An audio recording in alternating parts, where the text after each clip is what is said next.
Casey Garcia. Okay, can you spell your last name? Gaocia. My goals when I graduate are to get into a college where I can study how to be a journalist, stand-up photographer. I was expecting, well, I'm not really sure what I was expecting. I hadn't even really heard of it before. I would describe it as maybe a place where kids can get together and learn different things. Well, I learned how to be social, how to watch out for internet scams, how to be a self-advocate,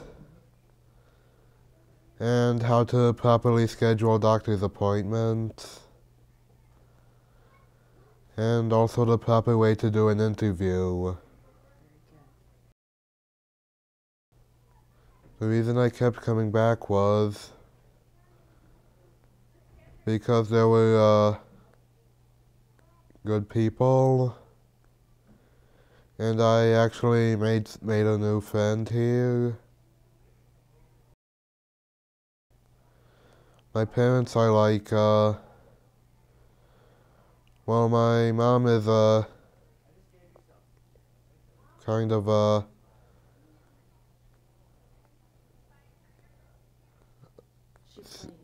she plays the bass. My dad plays the guitar, and he's also the singer, and I play the drum set. We performed while we were at the YIPPE last meeting. Coming to YIPPE prepared me for new challenges and living independently.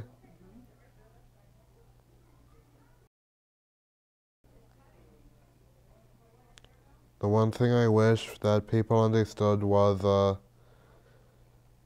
that they should understand that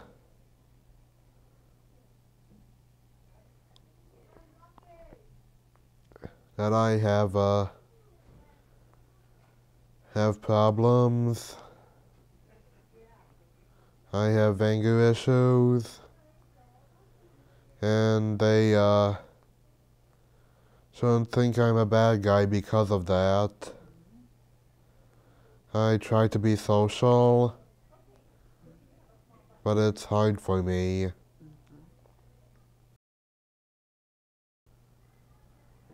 I was able to practice talking in front of others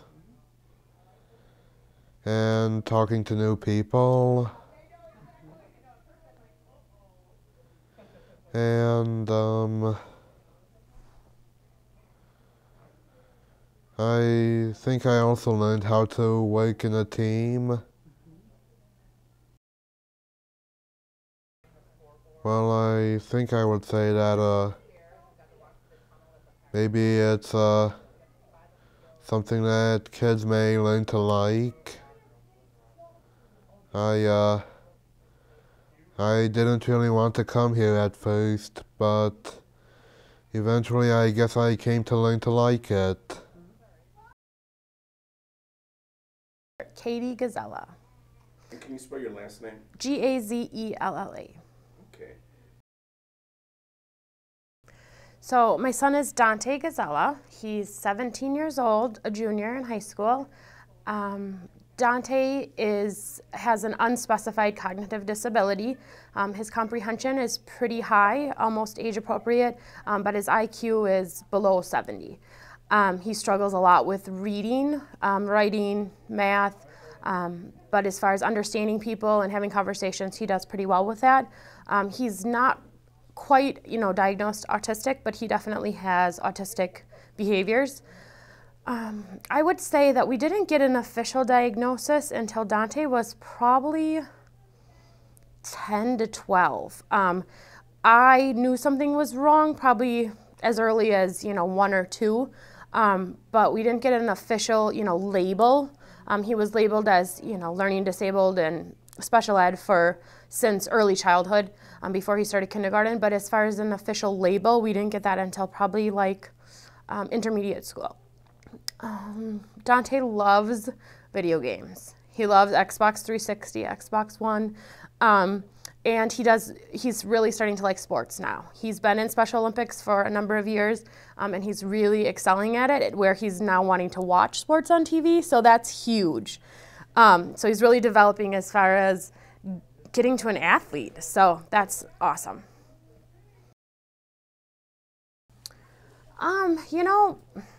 I think having a child with special needs changes your whole outlook on life. I think it makes you a different person than maybe you were before you had a child with special needs. We've really immersed ourselves kind of into the special needs community, as far as we're really a big part of Special Olympics. That has kind of been a really strong thread in our family.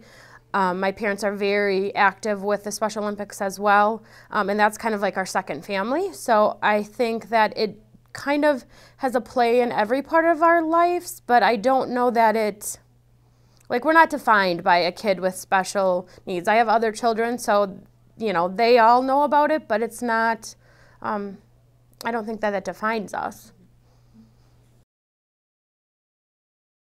I think the most that surprised me about Dante is that for so many years we were told all of the things that he couldn't do.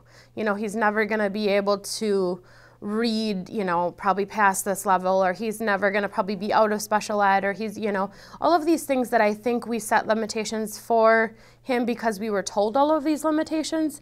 And so I think just everything that Dante has turned into, he's really turned into a really great young man. And now there are definitely things that I don't think maybe are possible, but I never say that they're impossible. So, maybe a couple years ago I would have said, Dante will never have his driver's license. Now I say, maybe he will. If that's really something he wants to do, he'll do it. I didn't really know that he'd have a job, and now he's had 2 jobs. And so I think that's really surprised me. And also just kind of the lives that he's touched, because he's just such an amazing kid that I think that surprises me how far his reach is.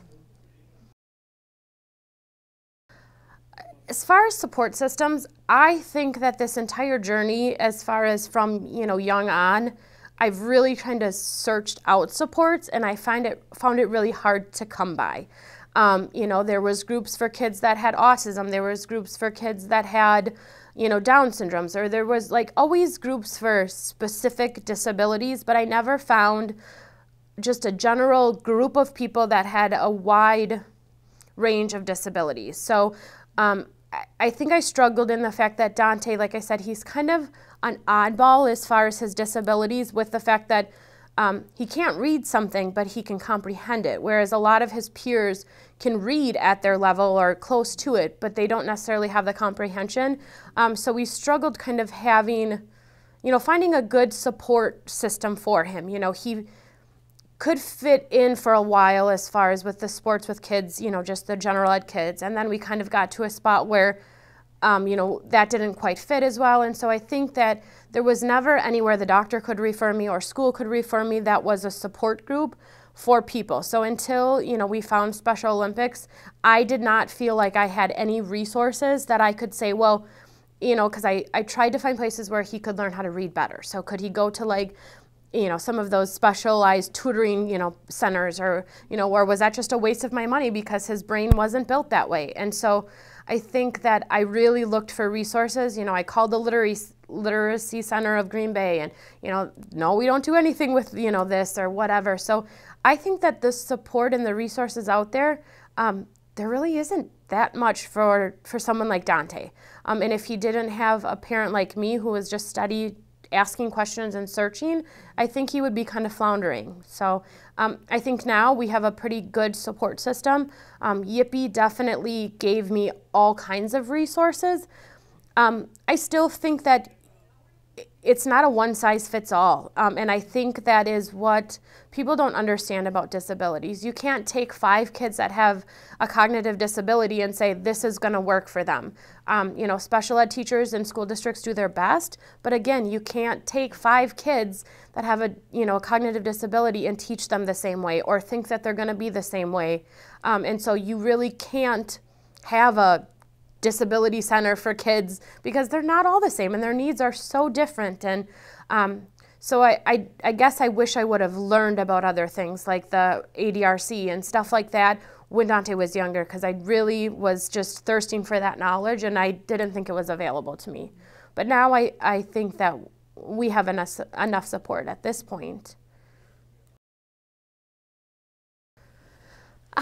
I think some of the biggest challenges that we face with Dante is that I think people have a certain image of disabilities. And so if you don't fit into that certain picture of what somebody thinks a disabled person is supposed to look like or act like, I think it's a struggle. It's kind of a catch-22 because I think that Dante is capable of a lot of things because he is higher functioning, but yet I think people hold him to a higher standard than maybe he isn't always able to achieve because he doesn't look disabled or he doesn't always act disabled. And so I think sometimes there's that gap where, you know, some of those resources that are out there maybe don't fit him. And so I struggle, you know, wanting to explain, like, you know, he is being kind of a jerk right now and he's being really sassy, but you know what? Every day is kind of a struggle for this kid. So I struggle to decide if I explain to everybody what Dante's deal is or if I'm just like, you know what, let him think that he's being a brat right now because that's just what it is, you know. So I think that is our biggest struggle as far as, you know, we don't go around telling everybody, you know, Dante's disabled because that's not who he is. Dante is Dante and he has struggles, but we've kind of just let, you know, if people are close enough, we tell them kind of what we think is, you know, they need to know. But I think just kind of that stigma out there of not fitting into what people consider as disabled and, you know, then Dante having to really work his butt off in order to meet everybody else's expectations for him.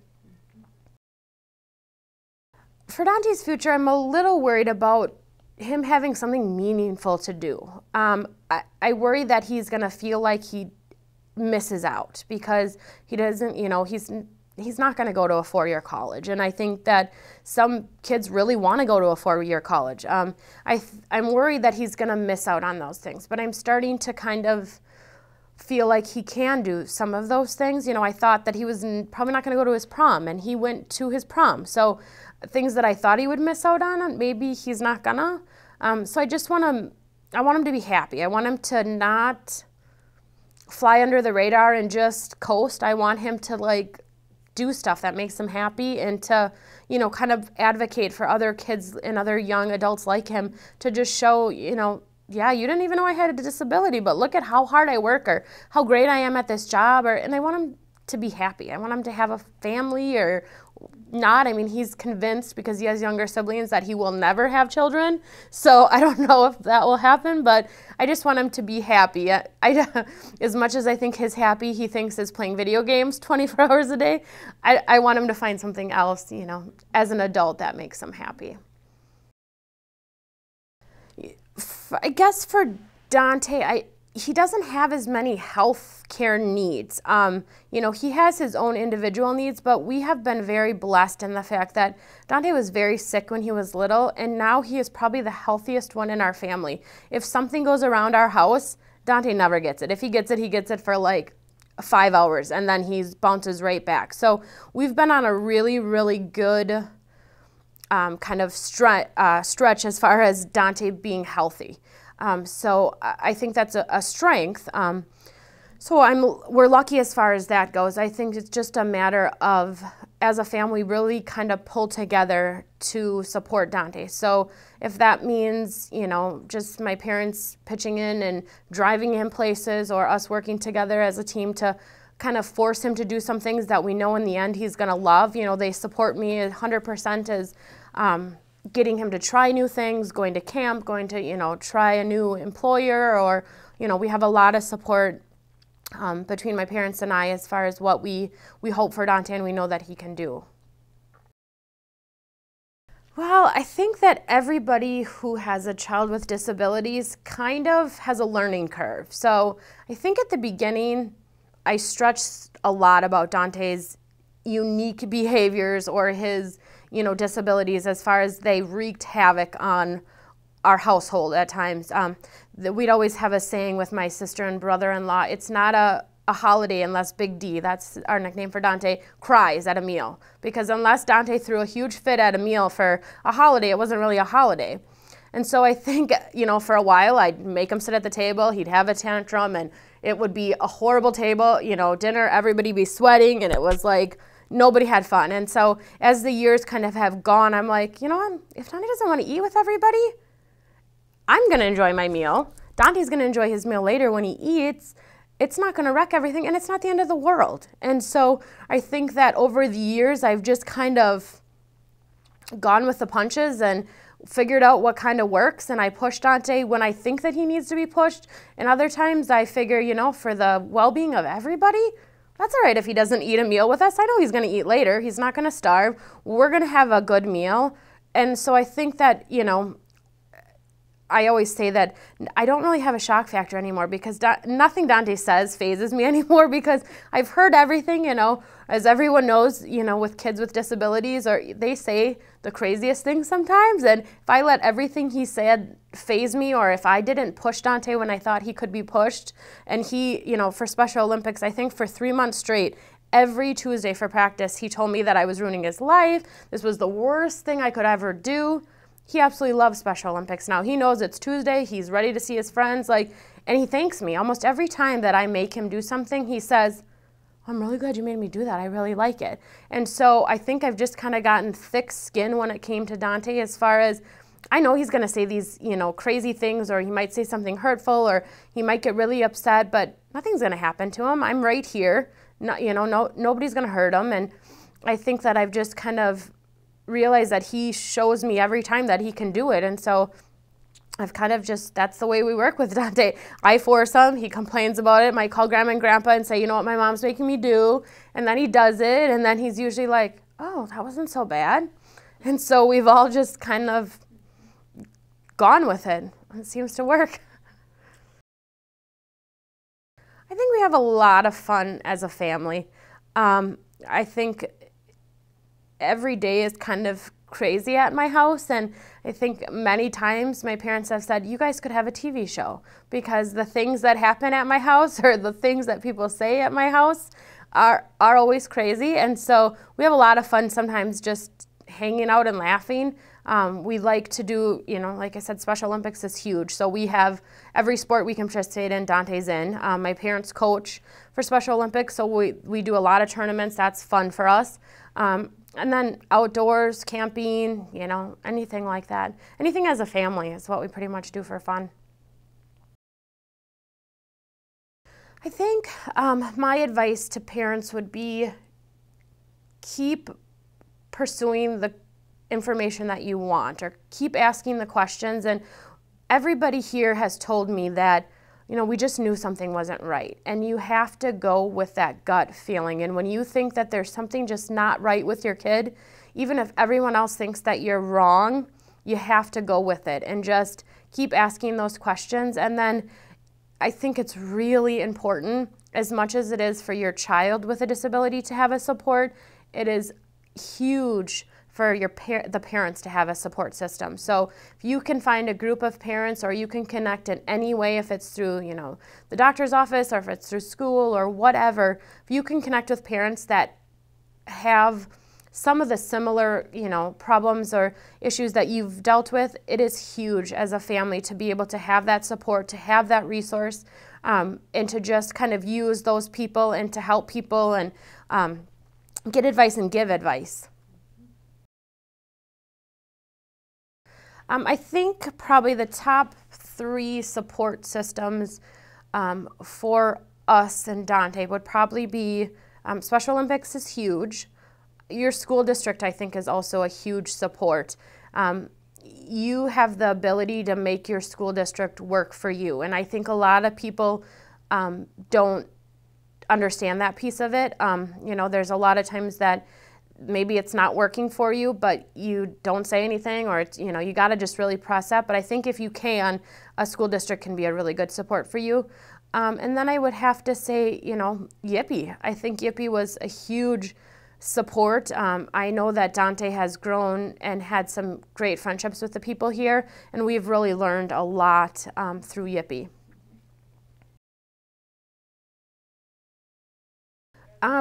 YIPPE for us was and is a huge information hub for the transition period. So each weekend I knew that we were going to discuss something that I needed to know.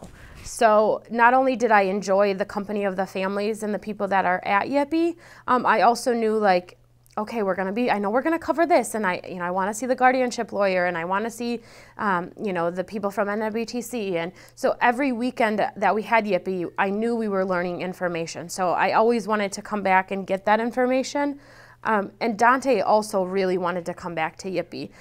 He was always looking forward to, you know, he's planning his outfits he's gonna wear for each YIPPE, or what shoes he's gonna wear, because he really has developed a group of friends through YIPPE. So that definitely kept us coming back, because he knew it was when it was, and he was excited about it, and we were excited about it too. I think that everybody should attend a YIPPE if they get a chance to.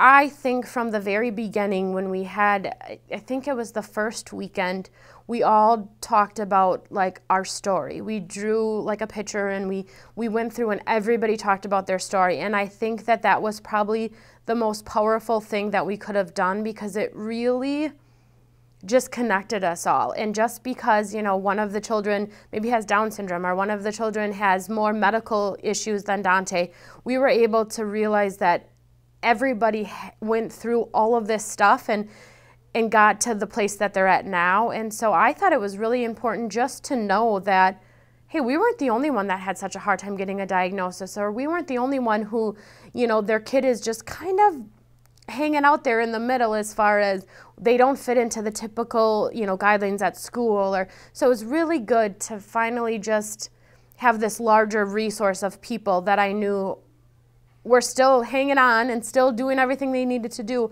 but have gone through all of, you know, a lot of the similar things that we did. So I think that was just kind of a booster, as far as, like, you know, you guys got this far. Like, we're almost to 18, and, you know, there's still, you know, his whole life ahead, but we kind of went through a lot of the hard stuff. So this part shouldn't be, we got through all of that, so we're going to be able to get through this transition period. So I think anybody that can do YIPPE, it's just another resource and another place to add people to connect with and network. And it's also a great place for your youth to just be comfortable. You know, I don't know how many families have said, finally, they're in a room with kids just like them. And no, not everybody has the same disability, but just being in this setting where you can feel comfortable and you can be yourself, and I think is just great for all of our kids. Jeremy Gunlock.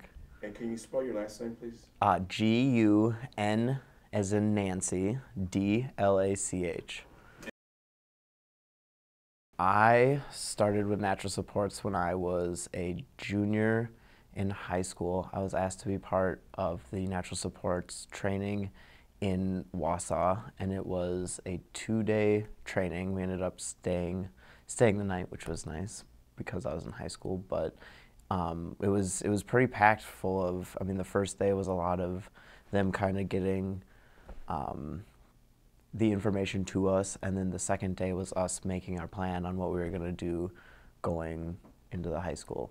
And so that's how I got started, and then very quickly after that I was involved in YIPPE, kind of being used as natural supports. I pretty much just participated in the YIPPE, and that's how the natural supports worked. Is the kids didn't necessarily know whether I was helping out or whether I was actually going through the program, and so it was perfect for natural supports, and it was great because I had just been trained. And it was pretty much with all the activities, any like writing and paperwork, that type of stuff, where it was a little harder, I would quick fill mine out and then just be there for students, whether they needed help filling out because they had trouble writing, or whatever it was, helping them with spelling, anything, just going around. And it kind of kept everyone on task, which was another thing, is it kept me focused and it kept them focused, and so it worked perfectly. But also with like activities, just like getting like the more high energy things that we do in YIPPE, helping out with those. So, cause I mean it sounds corny because we call it natural supports because it feels natural. If I'm hungry for pancakes, I'm not gonna go to like the Waffle House. You know what I'm saying? It's you go with what feels right. And so for a kid to come up to someone who's their own age, seemingly participating in the same conference, it makes no sense. They didn't even think twice to them, you know. And it's cool. I mean, I know that you know this, but I still run into people from YIPPE and like with their jobs and whatnot now, like as an adult going back, and so that's real neat for me, seeing that the natural supports, it doesn't ever end. Natural supports is, it's been referred to as like anti-bully training, but I really don't like that because it doesn't really get what it is.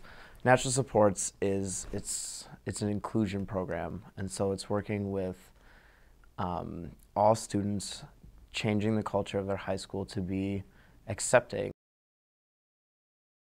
Yeah, it starts with the at-risk kids and the like special ed kids. That's where it starts. But the idea of it is it moves on, and it starts with a small group of kids that are running kind of like a program, and then after a while, the idea is that it's almost like pay it forward, where it's not a group anymore. It's a culture, and so it starts off. Hey, how can we support these specific students, and then how can we use that as an example to spread that? So, being a facilitator and also being someone who was in natural supports in YIPPE, it's really nice because I get to see it work now. It's less of I'm in there as a natural support and it's happening around me. I get to observe. You know, when we have natural supports come in and they go through the training, it's just to see the kids just like turn to them right away. It just like, it makes so much sense, and I don't know, it's great. I really, it sounds cheesy, but like growing up and stuff, it just like, it makes so much sense now. I can't say that enough, that it never ends. You know, natural supports is something that never goes away. I mean, when I was a natural support in YIPPE, it was everything, because I mean, we had a water park there, and so it started off, you know, hey, can I get some help writing this down, or can I get some help, you know, with, you know, the weird ball and string activities that we do. It's all, you know, the fine motor skills, but then, you know, going and hanging out afterwards, going and walking through the water park and just simply like hanging out. And it was, well, what do you want to do? I don't know.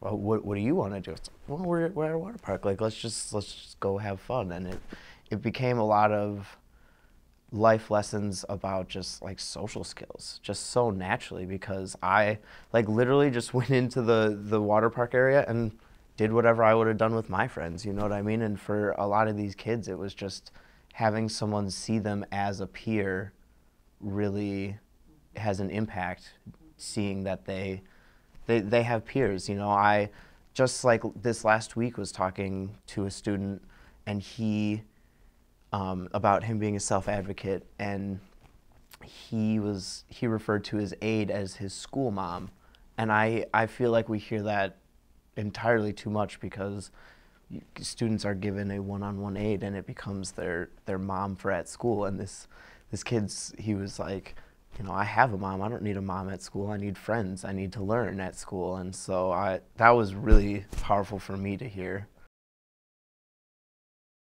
The best example is, I mean, we joke about it, but we have like a sex ed discussion in YIPPE, and that is probably the best use of my age and my youthfulness, I think, because it's such a real conversation with the students, because it's, people don't want to talk to their parents about that. And so having someone who is an adult but at the same time is not that much older, it allows for them to totally open up, which is, it's a lot to deal with, but it's good. I mean, a lot of these kids have real questions, and you don't want to ask your mom about how do you go talk to a girl, or like, things like that. And so just hearing these kids at the pool, like I was saying this morning, just being like, well, how was the first time you asked a girl to dance? Or like, how was getting your driver's license? It's like, the first time I asked a girl to dance, I was so nervous, I like said thank you when she said yes. Like it was, you know what I mean? Or like, I failed my driver's license twice. It took me 3 times to get my driver's license. And for kids to hear that, it's like, oh man, I'm not the only one that, does awkward things sometimes. And the natural supports gets rid of that stigma of, oh, look at that kid, and that's priceless. I think YIPPE is a great program, but I think because it's 5 weekends and they're so far apart, sometimes the kids, they have a little trouble opening up the first weekend, which it makes sense. And I think having the natural supports here allows the kids to just walk in and open up. And then when they know that, oh, those kids are going to be here that I feel so comfortable around, the second weekend, there's no awkwardness. And I think it would be a lot, we'd obviously be able to get the kids to open up, but I think it would take more time and a lot more effort for us to get the kids to open up right away. I mean, it's an easy in for kids to just feel comfortable. So I think that most importantly, also for our kids that are natural supports that come back, for them, I think it continues the YIPPE process. What we try to instill, the leadership and all that, bringing those kids back, it keeps, like, for me growing up and still having to deal with natural supports in my place of employment outside of CISA, it's the same thing for those kids that are in YIPPE that come back for natural supports. So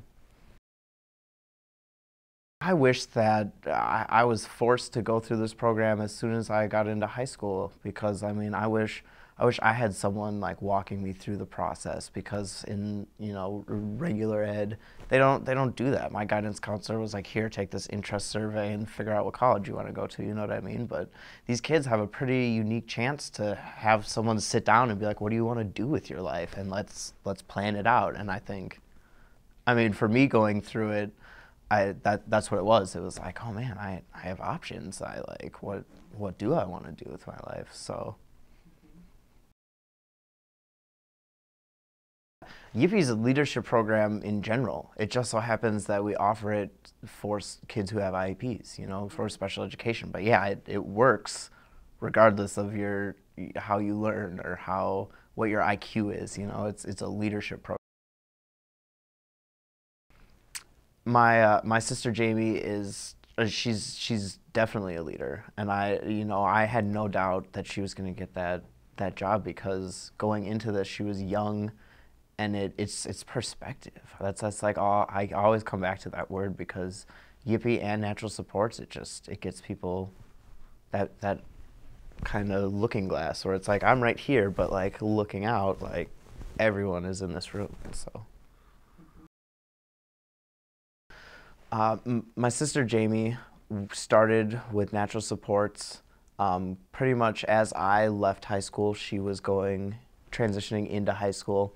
And so there was kind of this floundering natural supports program, because a lot of the people who had started it were seniors and graduated. So naturally, Jamie, coming into high school, just being the person that she is, hopped into the program and started getting it going. And then from there, it was like, okay, well, let's do this at YIPPE. And Jamie got started just same as I did, kind of being in high school, getting trained for natural supports and using that natural supports in YIPPE. And so not only did she have that perspective of, oh, all these other kids in my high school, all this, she got to go through YIPPE and have that leadership training. She got to not only have the same leadership training that the other kids get, but as a natural support, got to kind of, got to practice the leadership that she was getting right away. And so it's more than just getting the knowledge being a natural supports in the YIPPE program. It's getting to see it work right away.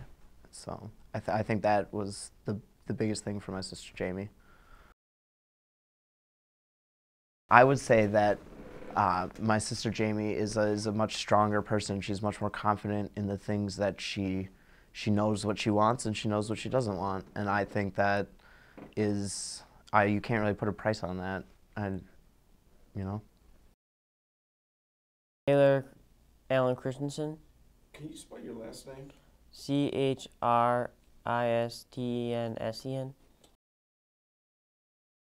My goals are to go to college and get a nice job and maybe get my driver's license and have a great future.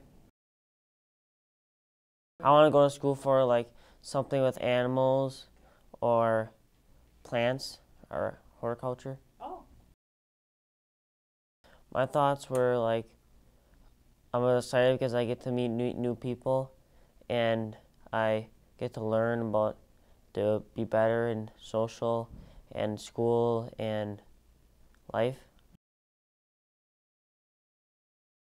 Coming to YIPPE, I learned to be more social, to meet new friends, and to be better in school and to do better chores around the house. Coming to YIPPE, I met like Dante. He's a really nice guy, and I joined Special Olympics with him and the two girls that are in there too, and yeah, I met some really nice friends. The reason why I kept going back to YIPPE is because I enjoy it and it's fun. Some of the changes I see with my parents that they're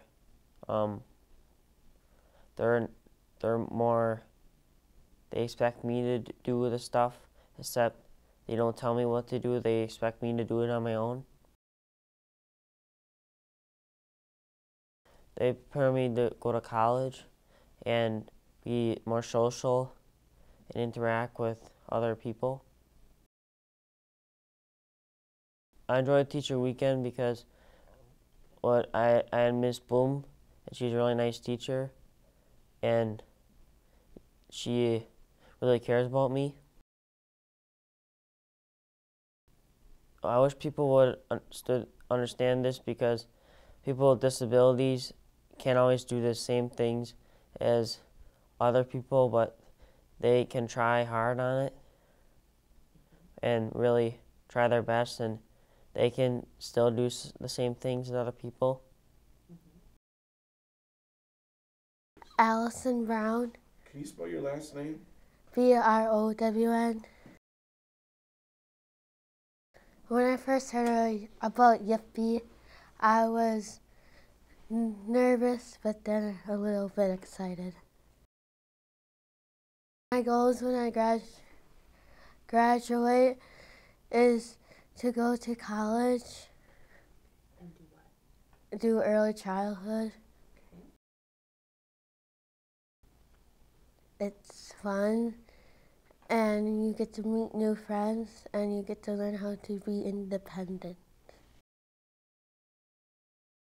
The reason I came back every weekend because I like the activities that they do here. I invited my teacher, and she wanted to come, and I like her being here. I wish people understood about this about me is I'm outgoing, fun, and energetic.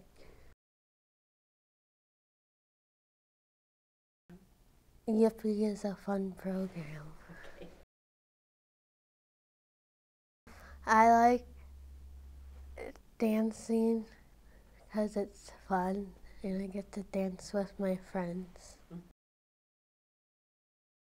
Brendan Kennedy. And can you spell your last name? Kennedy.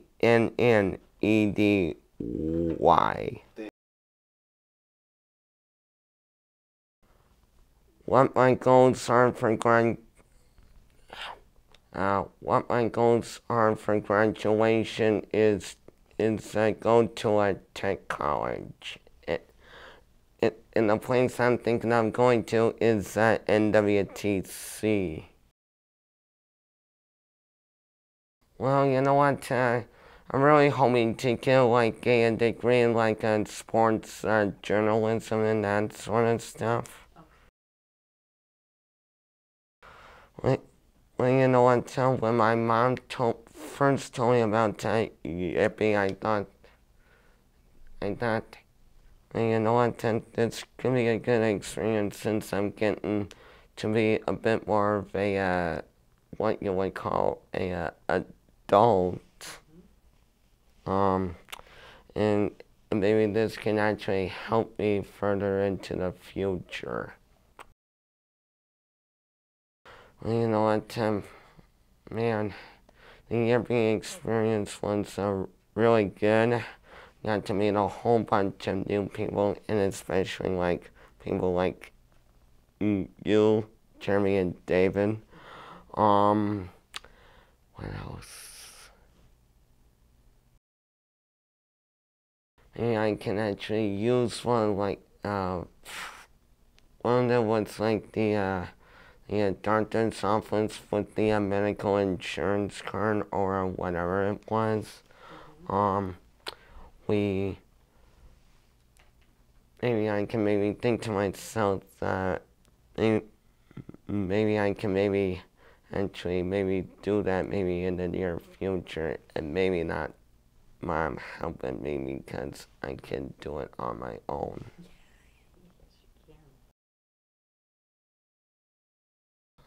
It was teacher weekend, and I actually invited Mrs. Robinson over from Bayport. And I actually had her as a aide in health for the first semester of my sophomore year, which next year I'm going to be turning to a junior.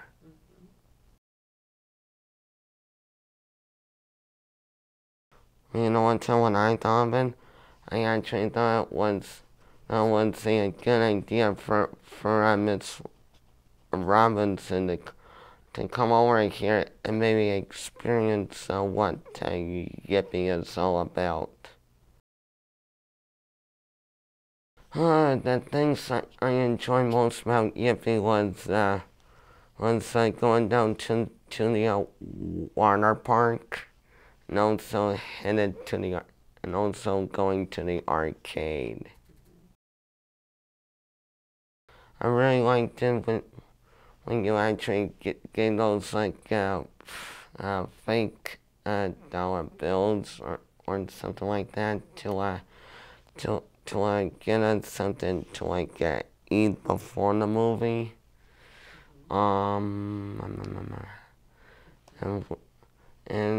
And I got to see Guardians of the Galaxy, in which for me I hadn't seen that movie in a little while. I wish people would think that I would have a nice sense of humor. All I had to do is say this. This has just been a great experience.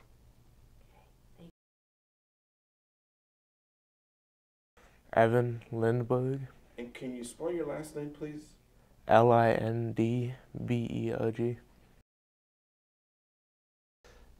So my goals when I graduate I plan to go to 2-year college, you know, plan to go to technical college, and then I also, you know, plan to go in the network administration field. When I heard about YIPPE, my expectations were like, I thought it could help me develop relationships and communication skills. I was nervous at first, and I felt, I don't know, over time I got used to everyone. I started to like people. It was a neat experience.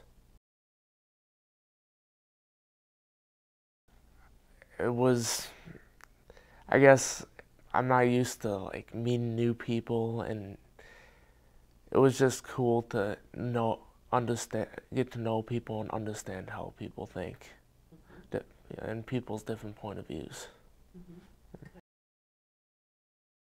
Well, I kept coming to YIPPE because, well, the first experience was, the first time I came here it was different, and then I just decided to come back because I wanted to get to know people more and understand them.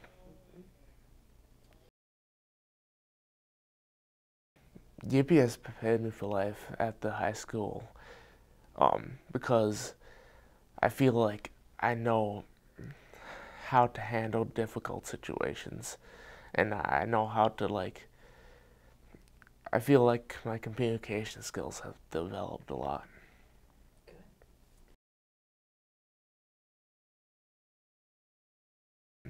I feel like people with the IEP should come to YIPPE because it's a new experience, and I feel like I feel like a lot of the people here have the same similarities in this, they think the same, and you know, I think we all have the same goal in common, knowing what we want to do, or want to know what we want to do after high school. Okay. I wish people understood that, well, I don't know, the thing about me is I'm quiet, and then over time I end up developing more social skills. And I don't know, I'm nervous, but then after I get to know people and understand them, then it kind of wears down.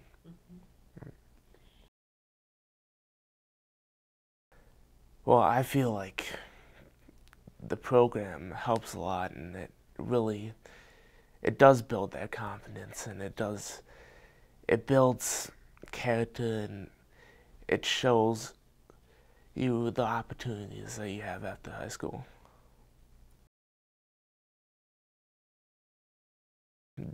I did dance in YIPPE, and I don't know, it was okay. I felt like, I don't know, I felt like dancing built lots of confidence. Emily Quinta, And can you spell your last name, please? EMILYKLINT. My mom first talked to me about this. I really wasn't really sure what to think about it. When I went through it, I was glad that I went through it. I learned a lot, and I was glad that I did it. I learned that how to do interviews, make new friends. The reason I came back because I liked coming, and I had a lot of fun, and I liked learning new stuff. I hope YIPPE prepare me after school for jobs and to prepare me for life after high school. I wish that people understood this about me, is that I'm just like anybody else. now that I'm done, I come back and I help out at the program. I help out with the kids, and I help out do the don't know. I help really help reading the kids. We help reading stuff or writing, or just talking to them, or doing activities with them. I do that. As in, I come back now and I help kids, talk to them and do activities with them, and we help reading things and writing things and play games with them and talk to them. Sarah Fritschler. And can you spell your last name? Fritschler. Okay. Our social worker had sent us a letter in the mail about the workshop for YIPPE, which I've never heard of YIPPE before, and she thought it'd be a good fit for our family as well as Austin, our son. So I went ahead and called, and we did like a phone interview, and we got accepted to do the program, and it really helped us get ready for when he does turn 18. A lot of our questions was guardianship and him being on his own and how things were going to be done when he turned 18 years old. That was a big concern for us. We actually knew that some of his challenges and the birth defect that he had prior to him being born. We were told at one point that it was just a small minor deal, that a little surgery would take care of the problem. But in turn, it turned out to be a large problem. He was born with a giant omphalocele, which is organs on the outside of his body. I had him here in Green Bay, and 4 hours later he was shipped to Madison, where he spent the first 8.5 months of his life there. He's had 20 major surgeries to date. He's had any problems from holes in his intestines to being trached on a ventilator, feeding tube, oxygen, dressing changes. They had to put expanders in to have enough skin to go over his organs. He's been through the mill. So we were very lucky that he just turned 16 years old. He beat the odds. He has learning disabilities. Reading's very difficult for him. He still takes speech at school. He was part of the Birth to 3 program when he was younger. After that, he would continue services at school for speech, OT, and PT. Ugly. It was not only hard on him, it was very hard on us. We had a 4-year-old at home too. So he had everything done in Madison, so we were home for 3 days, gone for 4 days, back and forth and back and forth. I mean, I think we could drive to Madison with our eyes closed. It was very difficult for our older son too, especially when Austin did come home. We had full-time nursing for 2 years, considering, you know, he was still on a ventilator and a feeding tube, and, you know, he just had to be monitored all the time. Our older son was so curious about everything. I mean, he learned a lot because he actually, when he got into, I think it was first grade or something, he was actually writing a story about his brother being on a ventilator. So it was very trying. There were a lot of ups, there were a lot of downs, there were happy times, there were very sad times. It was a roller coaster ride. Well, I think having support from friends and family, I think the support of your community from starting like with social workers at the hospital, they can direct you through the stages you have to go through, you know, whether it be for insurance or, you know, therapy services or, you know, what other directions, avenues that you need to go through. If you don't have that, then I find that you would probably be lost. You need all those avenues. So any help you can get to have somebody help you with whether it's paperwork or insurance or whatever needs you have, then take full advantage of it. And there's a lot of things out there that you need to learn. I think when you attend a program like YIPPE, you're meeting other parents that are pretty much in the same boat as you are. Granted, all the kids have different disabilities and different needs, but it's nice to see how other people have coped with their situations. They've gone through a lot of the stress process that you have. It's nice to have other people come in and talk with you about the guardianship and you know, the services out there, the process of what you need to do to get to that point. I think it's a wonderful learning opportunity. We've met a lot of nice people here. It's nice to share stories. Him living by himself. That's a big concern for us. Hoping that he'll be able to make, you know, good choices and to live by himself. Strength. Strength.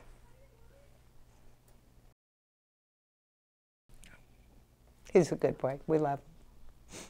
Well, thank you very much. That was pretty amazing. Thank you for sharing that. You're welcome. Didn't mean to start crying. What's the last name?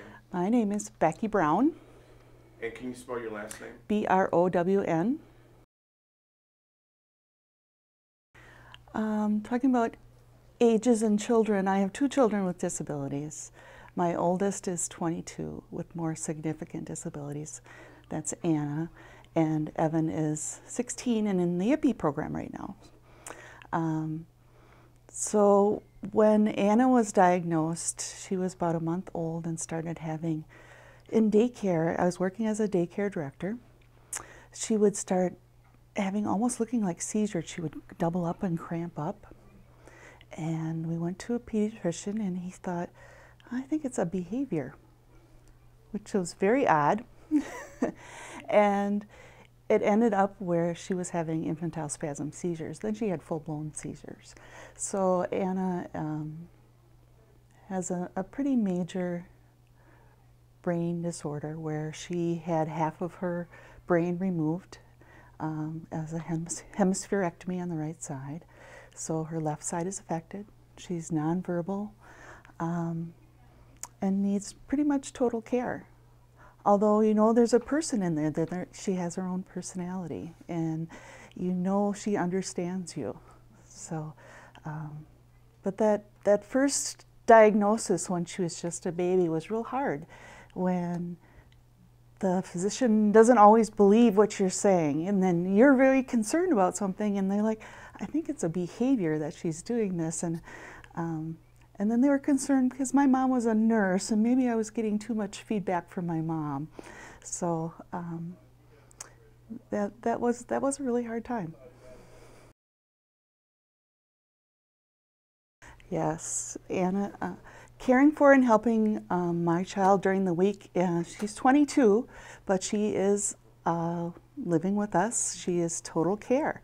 So Anna needs help getting up in the morning. She physically needs help walking from place to place. We have to make her breakfast. We have to feed her and change her diaper, change everything, shower. So there's a lot of physical care. But there's also during the week a lot of energy involved in just management of her whole life. At least once or twice a week you're talking with insurance companies or pharmacies or doctors or making appointments or going to the doctor or figuring out how you're going to the doctor, those type of things. So there's a lot of time involved that I don't think a lot of people realize. For our family, a typical school day might look like where we all get up quite early because Anna's nurse comes at 6:45 in the morning. She has a nurse that will come and get her breakfast and help her up. Evan will get up, and actually he's 16, so he's very proudly can get up and do his own self. But my day is planned around when I need to be home for Anna, because someone always needs to be with her, even at night. On weekends, when you don't have nursing care, you still need to have someone there. And it's more of a, it's really difficult on weekends to go anywhere. It's harder on your other not special ed kids, because you're kind of limited, because you need at least 2 people to actually go on a trip, or to go to the zoo, or go to the store. She physically is loud and disruptive. So it's embarrassing sometimes for her siblings. So it takes a lot of work to think about that. So I'm a big advocate of respite care, and we have a wonderful caregiver who comes to her house, takes Anna to her house for 1 weekend a month. So Anna has a seizure dog that we've been training, and the dog goes with her to respite care. The dog gets her up in the morning, just kind of wakes her up, licks her feet, time to get up. But mostly he's reactive when she has a seizure. He's very calming to her. So he'll come lay down by her and she'll pet him. And so that's been a really nice addition.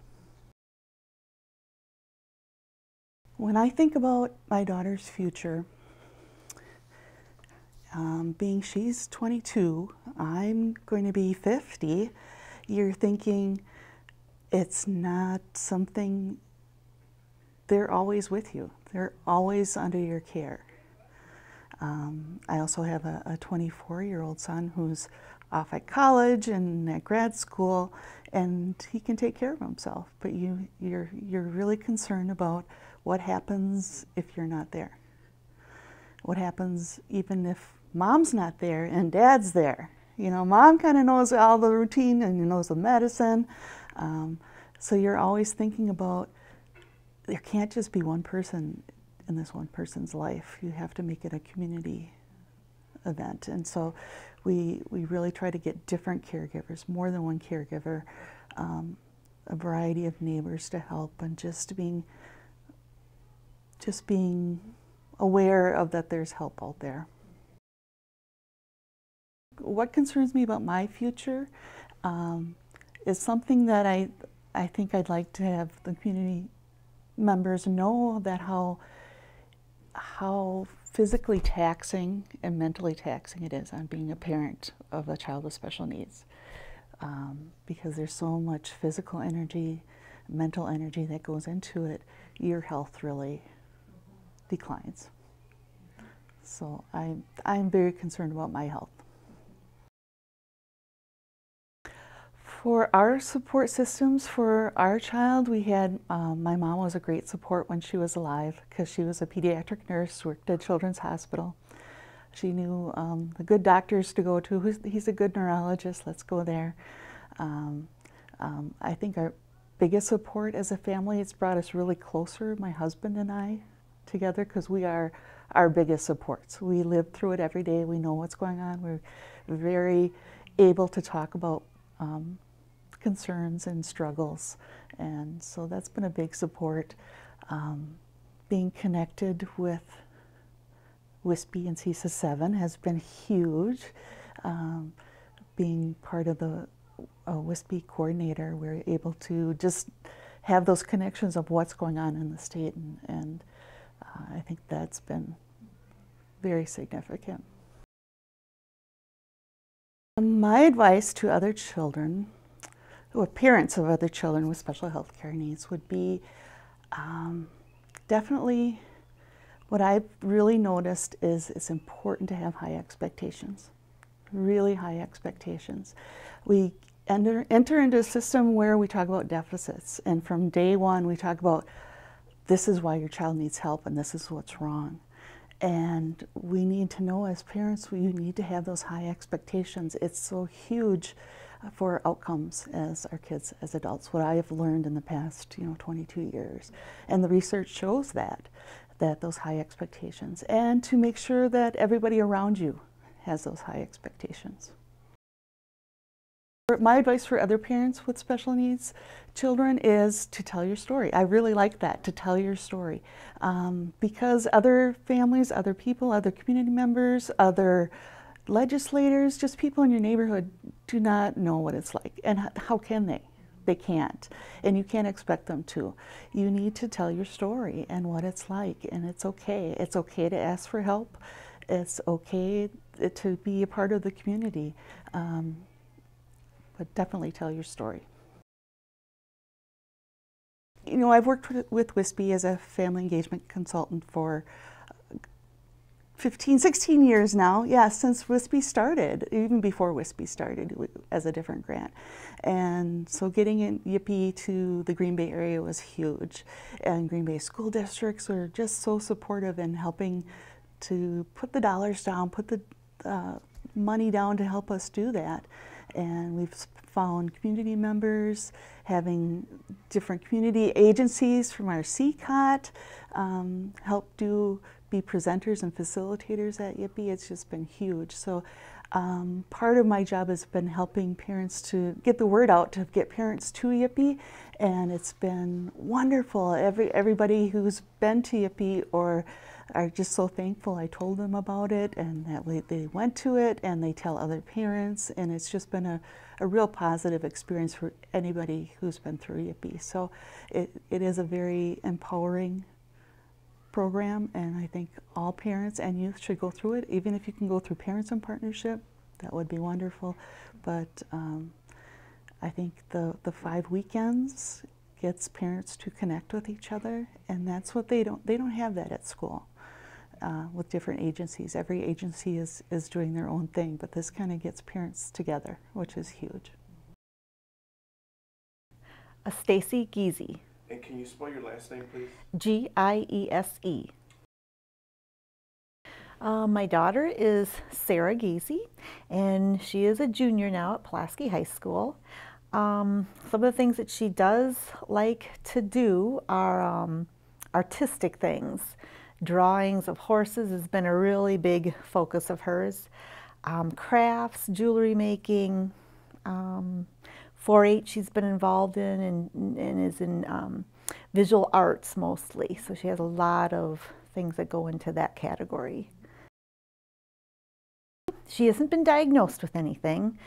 She does have some deformities, I guess, is what I would say. She was born with a congenital heart defect that we found out at 7 days of age. She has been pretty much healed from that. She did have surgery at Milwaukee Children's to take care of a patent ductus arteriosus. But then gradually as she started walking, we did find through a CAT scan that part of her cerebellum hadn't grown. So it's there but small. So that's where her learning disability comes in, the processing, short-term memory issues with that. She was also born with sacral dimples, and she's just, she had albino retinas in her eyes, so everything centrally located seems to have been affected somehow with her. A child with special health care needs, it's a day-to-day thing, can be some struggles, can be also very light and happy. They come up with very different edges to life, which can be humorous, light-heartening, uplifting. Sometimes that can also be the downside of things, where they have a hard time learning, struggles, try to get them to get to certain goals in their life. That can be probably one of the hardest struggles. The things that have surprised me most are goals. I feel that there's always goals that we want her to do. She can accomplish them just at a slower rate, but we can accomplish them, which goes along with her brain development. She can learn things, it just is going to take a longer time. So there's a future for her. Our child's needs have impacted our family in both good and bad ways.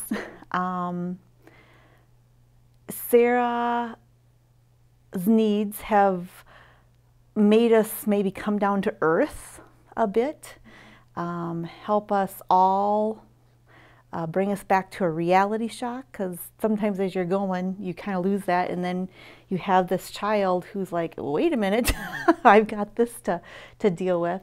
On the other hand, her needs have made her siblings grow up more, maybe be more knowing of what their future is, how they're going to have to respond to decisions that are made. So sometimes they like it, sometimes they don't, but most of the time it is a positive for them because they have to have that maturity to handle it. I think in our specific community, I hear that we have a great special ed division in our education area. I'm shocked because my background is nursing, and to see the development in the medical field, the changes in that there haven't been the same changes with kids that need special needs, special things in the world. That's been really my biggest shock of this whole thing. I'm really, it hasn't developed the same way, and I'm not sure why. And a lot of the things in my community, I think as a parent and then as a nurse, I see things that could be focused a certain way education-wise, but it doesn't fit their plan. And then the community, the basic community, I really think that there is things that could be done more for our kids, that people need to be aware of all their strengths that could be given. I think one of the most difficult challenges are knowing what is right and wrong and how much to push her to develop as much as we can and make her as successful as she can. You always have that question, am I pushing too hard? Am I not pushing enough? It's a big question all the way around. Sarah's future, I'm most worried about her being successful and being to be independent. I know that's what she wants. We're going through the guardianship transition right now, and she has a lot of questions, so we put it to her pretty bluntly that, you know, we have to do this right now for you, and if at any time you can take care of yourself, great. But there's always this question. I want her to be safe, be able to make choices on her own and good decisions for herself. My hopes and dreams for Sarah would be to be happy, feel like she's doing something very important that she needs to keep up on every day.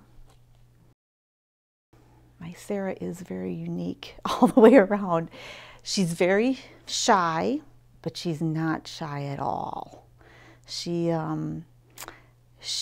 has opinions, and logical opinions, like really pretty down-to-earth opinions.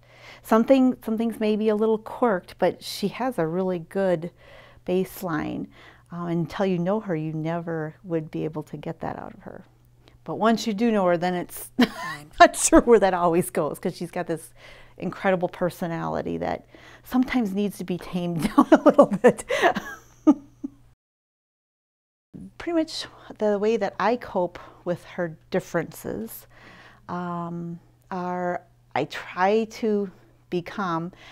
I was not really a calm person before, so I've had to learn to be calm, let everything just happen, and then just calmly say, okay, what did you just say, or what do you think about that?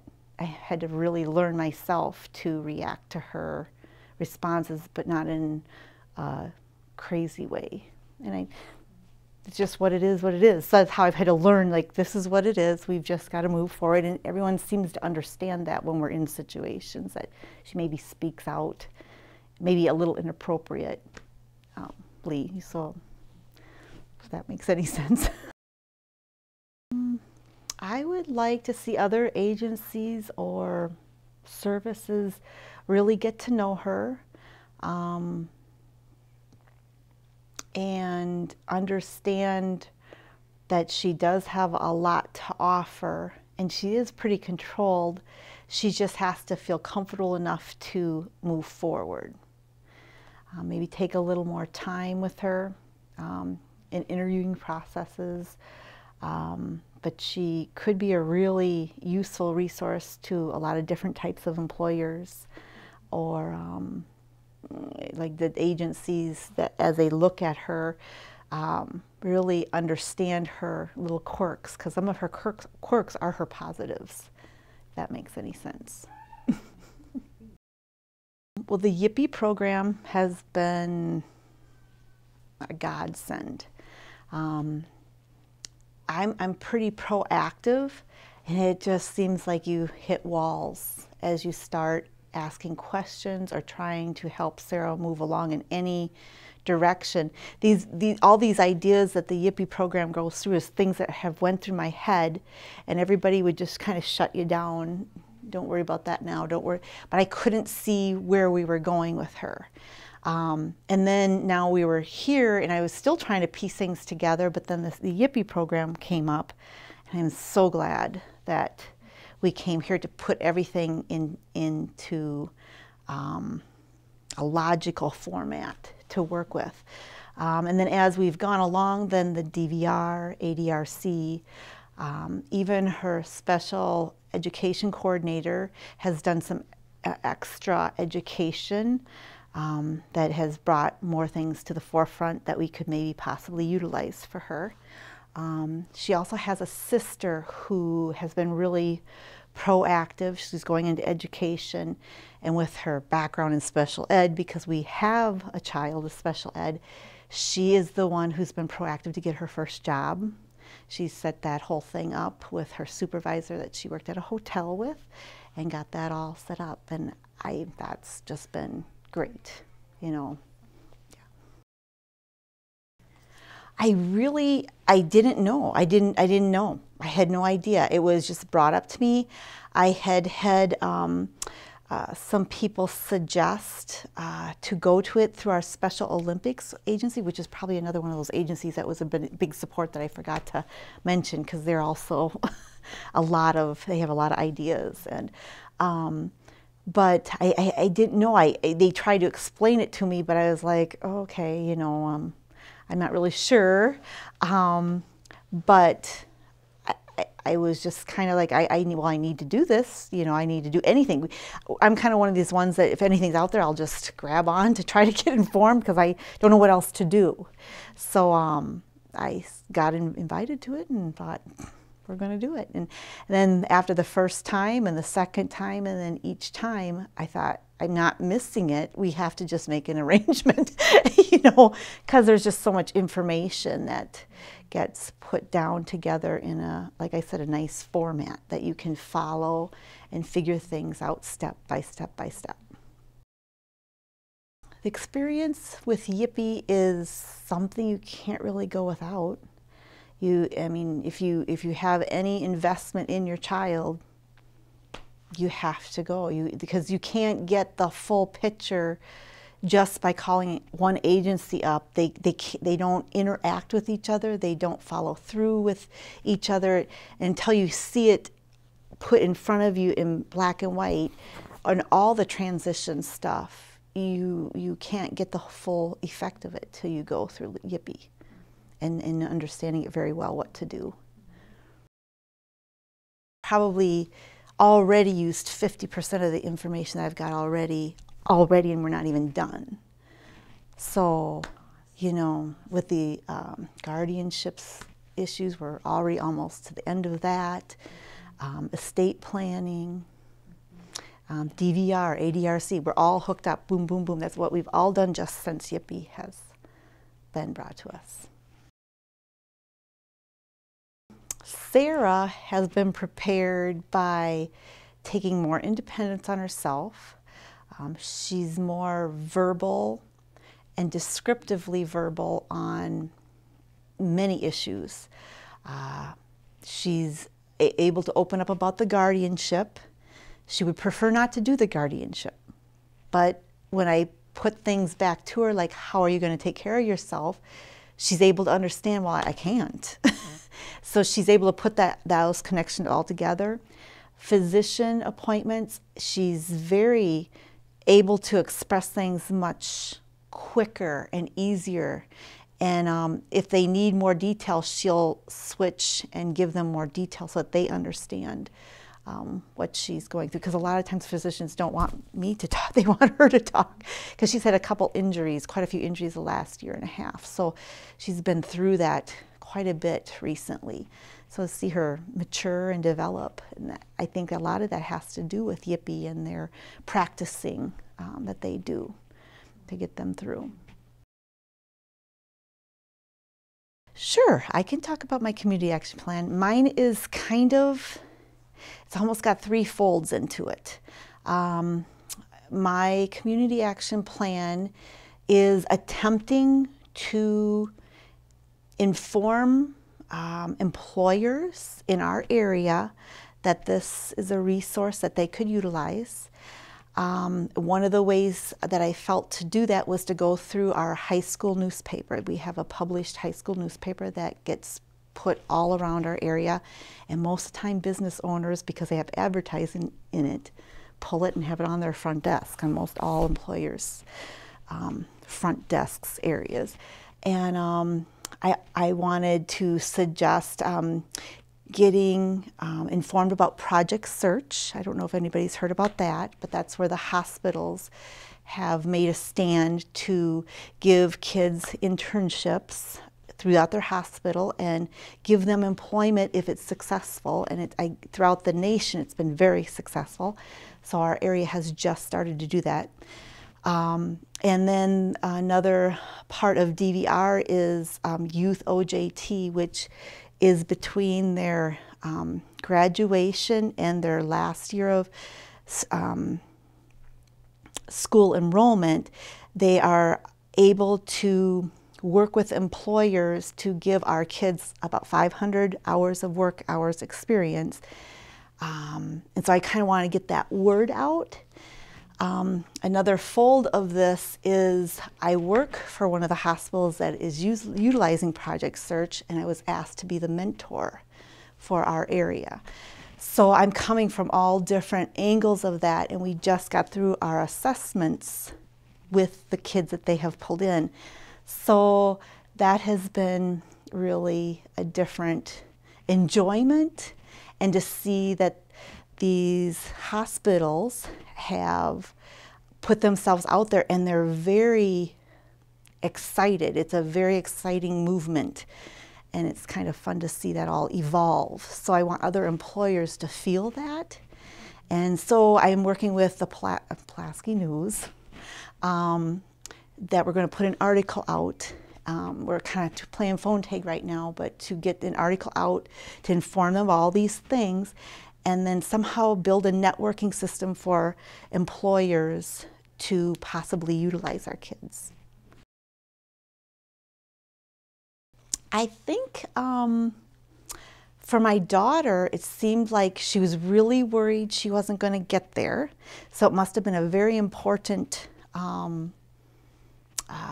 situation for her, because her teacher was also down in another city at a transition fair getting more information. It was supposed to be over a weekend. So she cut that weekend a little bit short, came up here, and then was with Sarah for a day. So once she got here, then Sarah was very relieved. And I was kind of impressed to see that there was that connection between the two, because I've heard them struggle back and forth with education issues. So it was neat to see that they have this other connection. What I found or felt about that was the realization that our special ed teacher was putting so much effort out there to get information. And we don't see that part. We don't understand that part. So I was very pleased to see how much work she was putting into getting information for not only my kids, but the other kids that are coming up.